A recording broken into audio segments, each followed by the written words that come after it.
এই বাজেটে কৃষকের উৎপাদন ব্যয় কমাতে সার এবং কীটনাশকের ছাড় দিয়েছে। ক্যান্সারে ওষুধ, হার্টের রিং এবং ডায়ালাইসিস ফিল্টার কর কমানো হয়েছে। প্রবাসীদের জন্য প্রবাসী কার্ড এবং দক্ষ কর্মীদের জন্য স্মার্ট স্কিল ব্যাংকের ব্যবস্থা করা হয়েছে।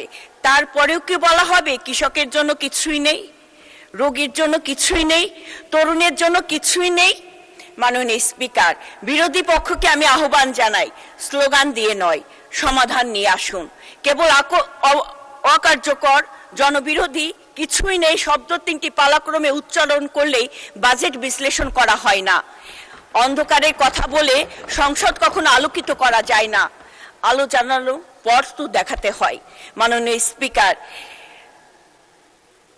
এটি এমন একটি বাজেট যা একদিকে যেমন বিনিয়োগ বান্ধব, তেমনি সাধারণ মানুষের মুখে হাসি ফোটানোর প্রতিশ্রুতি বহন করে।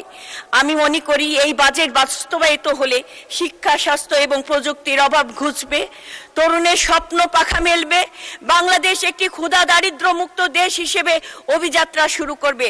তাই আমি মাননীয় প্রধানমন্ত্রী জনাব তারেক রহমান এবং মাননীয় অর্থমন্ত্রীকে এই সাহসী বাজেটের জন্য ধন্যবাদ জানাচ্ছি। সেই সাথে মাননীয় স্পিকার, আমাকে সময় দেওয়ার জন্য আপনাকে ধন্যবাদ জানাচ্ছি, কৃতজ্ঞতা জ্ঞাপন করছি। ধন্যবাদ।